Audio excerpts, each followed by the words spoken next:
Jadi orang percaya perjanjian baru di dalam Kristus itu kita nggak sama dengan Ayub. Jauh. Di Roma 8 ayat 31 sampai 34 dikatakan, sebab itu apakah yang akan kita katakan tentang semuanya itu?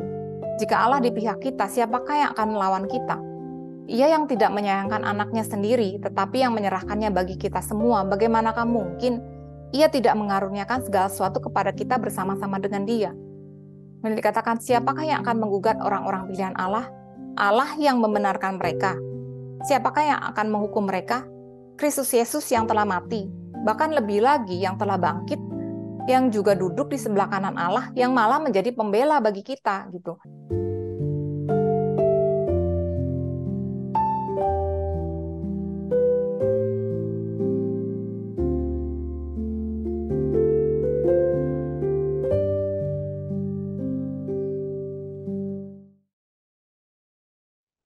Sekarang apa sih sebetulnya arti dari penderitaan Ayub?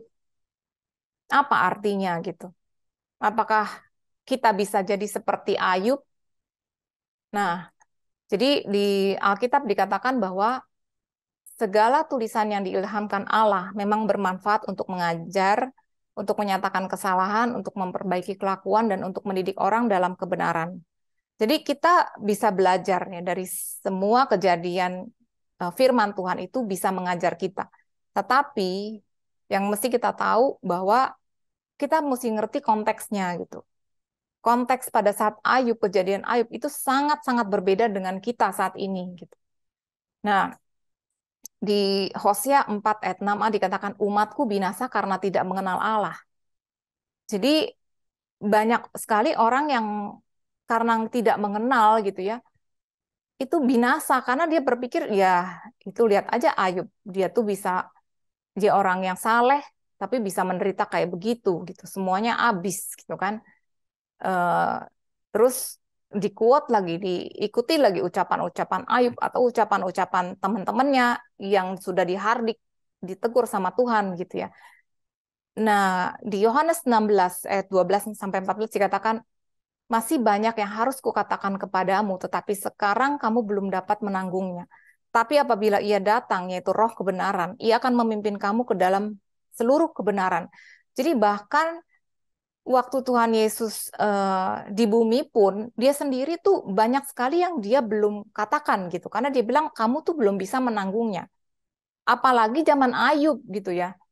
Di sini dikatakan nanti apabila ia datang, roh kebenaran, ia akan memimpin kamu ke dalam seluruh kebenaran. Nah, sekarang kita sudah punya Roh Kudus.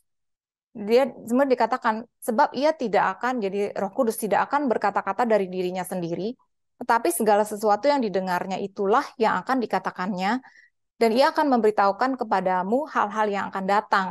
Ia akan memuliakan aku, sebab ia akan memberitakan kepadamu apa yang diterimanya daripadaku. Jadi di sini Tuhan Yesus bilang, kalau Roh Kudus ada di dalam kamu, dia akan kasih hikmat gitu.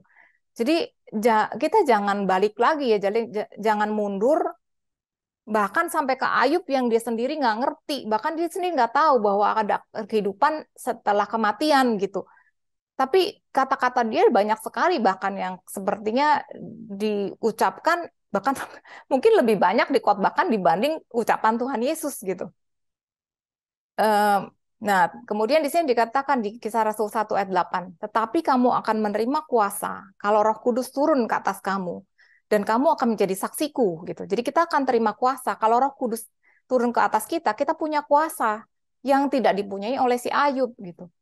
Di Lukas buat 19 dikatakan, sesungguhnya aku telah memberikan kuasa kepada kamu untuk menginjak ular dan kalajengking, dan kuasa untuk menahan kekuatan musuh, sehingga tidak ada yang akan membahayakan kamu gitu. Jadi kita sudah dikasih kuasa. Kemudian di Roma 5 ya, 15 dan 17 dikatakan, tetapi karunia Allah tidaklah sama dengan pelanggaran Adam. Sebab jika karena pelanggaran satu orang, semua orang telah jatuh di dalam kuasa maut, jauh lebih besar lagi kasih karunia Allah dan karunia-Nya yang dilimpahkannya atas semua orang karena satu orang, yaitu Yesus Kristus. Jadi di sini jelas ya bahwa karena pelanggaran satu orang, semua orang sudah jatuh dalam kuasa maut. Istilahnya semua orang tuh harusnya udah mati gitu karena pelanggaran si Adam. Karena begitu Adam berdosa, ya seluruh bumi itu jadi tawanan iblis intinya gitu ya.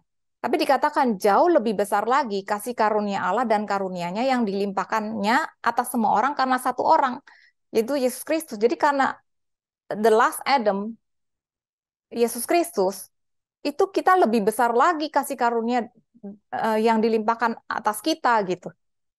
Katakan sebab jika oleh dosa satu orang maut telah berkuasa oleh satu orang itu, si Adam, maka lebih benar lagi mereka yang telah menerima kelimpahan kasih karunia dan anugerah kebenaran akan hidup dan berkuasa oleh karena satu orang itu, yaitu Yesus Kristus.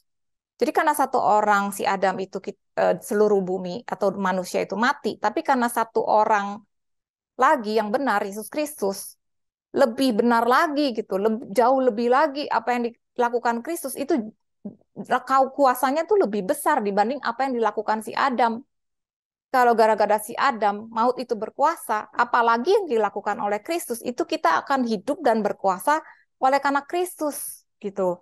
Jadi itulah luar biasanya Kristus dan kita mesti mengerti semua ini. Jadi enggak blindly accept gitu ya, dengan buta gitu kita mengambil atau menyimpulkan bahwa ya sudah mungkin Tuhan bisa mengizinkan sakit penyakit bencana dan sebagainya gitu. Itu bukan dari Tuhan gitu. Itu dari iblis dan sekarang kita bisa melawan iblis gitu. Jadi orang percaya perjanjian baru di dalam Kristus itu kita nggak sama dengan Ayub.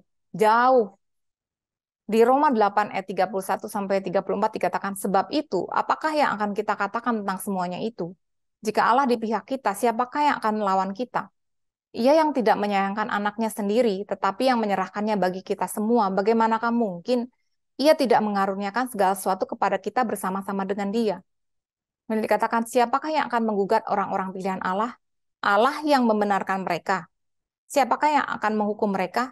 Kristus Yesus yang telah mati, bahkan lebih lagi yang telah bangkit, yang juga duduk di sebelah kanan Allah, yang malah menjadi pembela bagi kita gitu. Jadi sekarang nggak ada lagi orang-orang yang bisa menggugat. Yang pertama, iblis itu udah nggak bisa naik ke sorga. Yang kedua, kita tuh punya kuasa. Kita ada di dalam Kristus. Dia sudah bangkit duduk di sebelah kanan Allah. Jadi kita ada di dalam Kristus. Kita lebih dari pemenang gitu di dalam Kristus yang sudah memberi kemenangan kepada kita gitu ya. Jadi di Roma 8 ayat 37, tapi dalam semuanya itu kita lebih daripada orang-orang yang menang oleh Dia yang telah mengasihi kita. Jadi kita sudah menang karena Kristus gitu, karena satu orang itu gitu. Dia harus jadi manusia, manusia sempurna karena begitu Adam jatuh ke dalam dosa, dia menyerahkan istilahnya kekuasaan bumi ini ke dalam iblis. Jadi oleh satu orang juga Kristus dia harus jadi manusia, dia mengambil kunci itu dan dia duduk di sebelah kanan Allah. Dan kita sekarang ada di dalam Kristus, kita lebih dari orang-orang yang menang. Karena dia sudah menang, kita juga menang. Oke, aku stop share. Oke, gimana? Any comments, questions? Aku ada pertanyaan, tak bisa dengar aku nggak? Ya, ya bisa aja. Jadi boleh nggak kita mengatakan kalau ketemu dengan sesama believers ceritanya bahwa kita sedang diizinkan Tuhan, kita diizinkan Tuhan ini terjadi. Itu boleh nggak kita ucapkan kita apa itu salah gitu? Kenapa mereka mengatakan ini sedang diizinkan? Bukan bukan bukan begitu. Apa yang sedang terjadi diizinkan Tuhan terjadi. Kayak begitu. Gimana ya? Nah, kita harus mengerti ya, karena Tuhan itu ingin kita belajar, tapi Dia tidak mengajar kita dengan apa yang sudah diselesaikan anaknya. Itu yang kita mesti ngerti. Tuhan Yesus itu mati di kayu salib.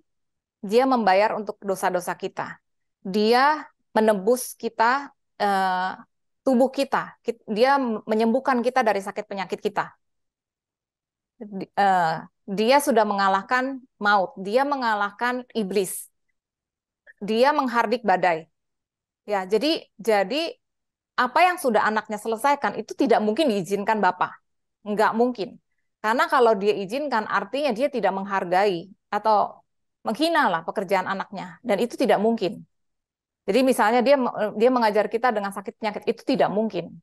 Karena anaknya sudah bayar, anaknya sudah dihancurkan tubuhnya supaya kita tuh sehat, sembuh. Oleh bilur-bilurnya kita sudah disembuhkan. Jadi dia nggak mungkin mengizinkan sakit penyakit, itu bukan dia izinkan.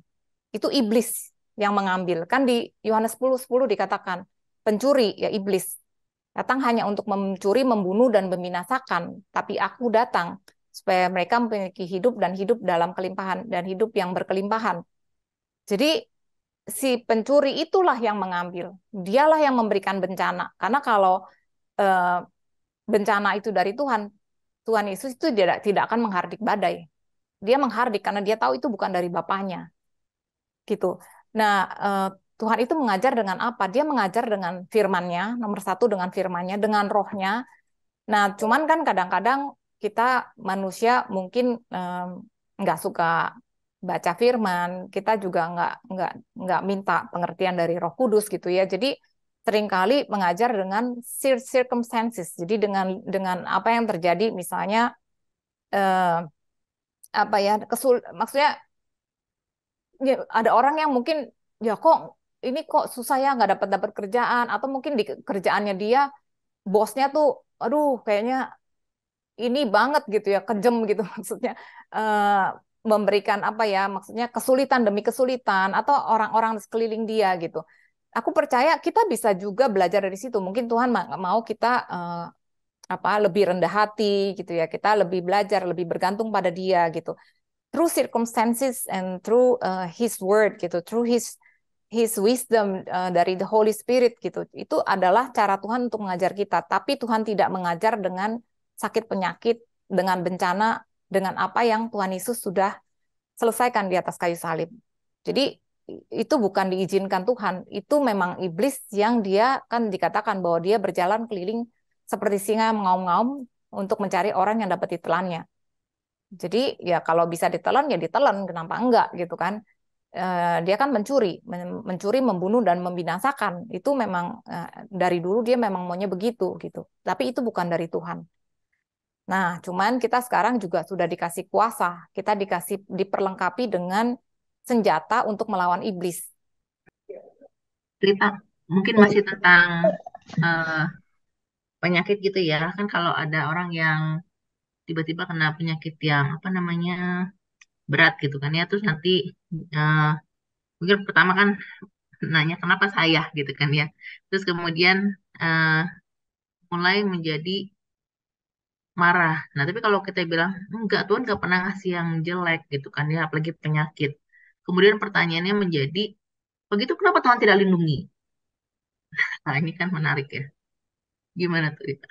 Oke, thank you Mei untuk pertanyaannya. Iya, orang banyak sekali itu pertanyaan banyak orang gitu kan. Kalau orang misalnya sakit, terus apalagi dia orang baik gitu ya. Terus pertanyaan pertama, kenapa Tuhan izinkan? Pertanyaan kedua, kenapa Tuhan kalau misalnya bukan dari Tuhan, kenapa Tuhan tidak lindungi gitu kan? Nah, Tuhan itu Allah Bapa, dia sudah memberikan anaknya, dia memberikan Roh Kudusnya kepada kita. Kita tuh dikasih responsibility. Jadi nggak cuman ya udah terserah Tuhan apa yang dia lakukan. Enggak, kenapa? Karena Tuhan itu memberikan otoritas kepada anaknya, anaknya memberikan otoritas kepada kita. Jadi itu tanggung jawab kita. Kayak misalnya raja ya, raja yang memberikan otoritas kepada putra mahkota, kemudian dikasih juga ke saudara-saudaranya. Nah, terus kemudian ada musuh ya, yang maksudnya mau membunuh saudara-saudaranya. Terus saudara-saudaranya bilang, kenapa bapak rajanya itu kenapa izinkan, kenapa rajanya nggak lindungin? Nah, gimana jawabnya? Itu kan ngerti nggak logikanya?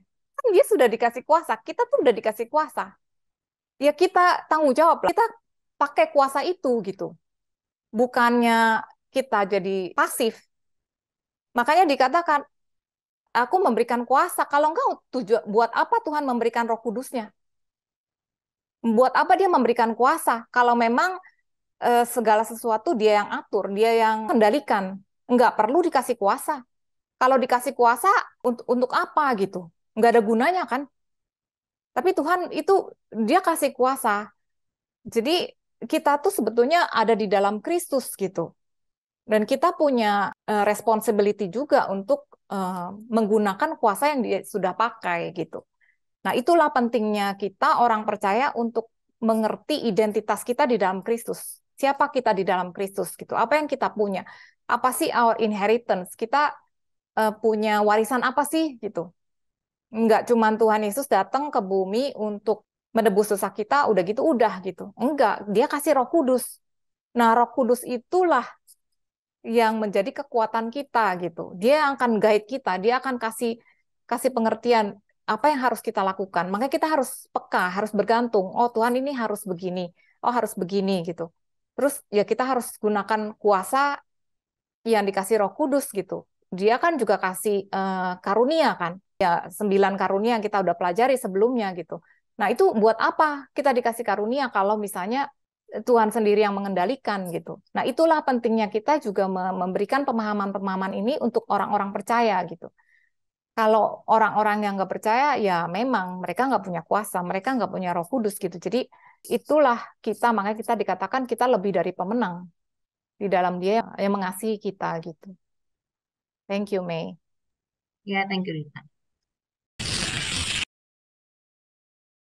Kalau saat ini berarti kan iblis nggak ada kuasa terhadap diri kita, betul kan? Betul. Oke. Apabila iblis tidak di dalam hidup kita, logika berpikirnya berarti dia sebenarnya tidak bisa memberikan sakit penyakit, gitu. Tanpa seizin kita. Nah, bagaimana orang-orang yang tiba-tiba, maksudnya dia tidak menyadari, terus tiba-tiba dia kena penyakit gitu, itu kan kita sebenarnya secara literally tidak mengizinkan, ya siapa sih yang mau kita dapat sakit penyakit dan lain sebagainya gitu. Apa yang bisa menyebabkan itu terjadi di dalam diri seseorang? Halo semuanya, salam sejahtera, dan semoga semua dalam keadaan sehat. Selamat berjumpa dalam Grace for Indonesia. Nama saya Rita. Saya dan teman-teman adalah bagian dari kelompok sel yang bernama Sola Gracia Life Group. Kami berasal dari gereja yang berbeda-beda, dan kami berkumpul secara rutin dari tahun 2014. Di Life Group ini, kami sama-sama belajar firman Tuhan dan membahas hal-hal simpel dalam hidup kami sehari-hari. Bagaimana menghadapi tantangan hidup, dan kami saling mendukung satu sama lain. Dan kami melihat dan merasakan bagaimana Tuhan bekerja luar biasa dalam kehidupan kami, mengubahkan kami dan mengubah keadaan kami secara luar biasa. Awalnya kami berkumpul secara offline, tetapi sejak pandemi komsel kami menjadi online, tambahan lagi beberapa anggota kami pindah ke luar negeri. Jadi memang lebih mudah pertemuan online. Kemudian timbul ide untuk merekam sesi live group kami dan membagikannya kepada kalian semua, supaya kalian juga bisa mengerti dan mengalami kebaikan-kebaikan Tuhan. Dalam setiap pertemuan live group, kami punya satu topik bahasan, dan setiap topiknya kami bagi menjadi beberapa sesi video. Kalau kalian punya pertanyaan seputar topik yang kami bahas, atau ada topik menarik yang ingin kami bahas dalam pertemuan selanjutnya, ataupun kalian memiliki prayer request untuk didoakan, silakan masukkan dalam komen. Kami berharap apa yang kami sharingkan bisa memberikan semangat dan pengharapan, karena kita punya Tuhan yang luar biasa. Kalau video ini memberkati kalian, tolong di like, subscribe, dan di share, supaya menjadi berkat juga buat banyak orang. Terima kasih, Tuhan Yesus memberkati.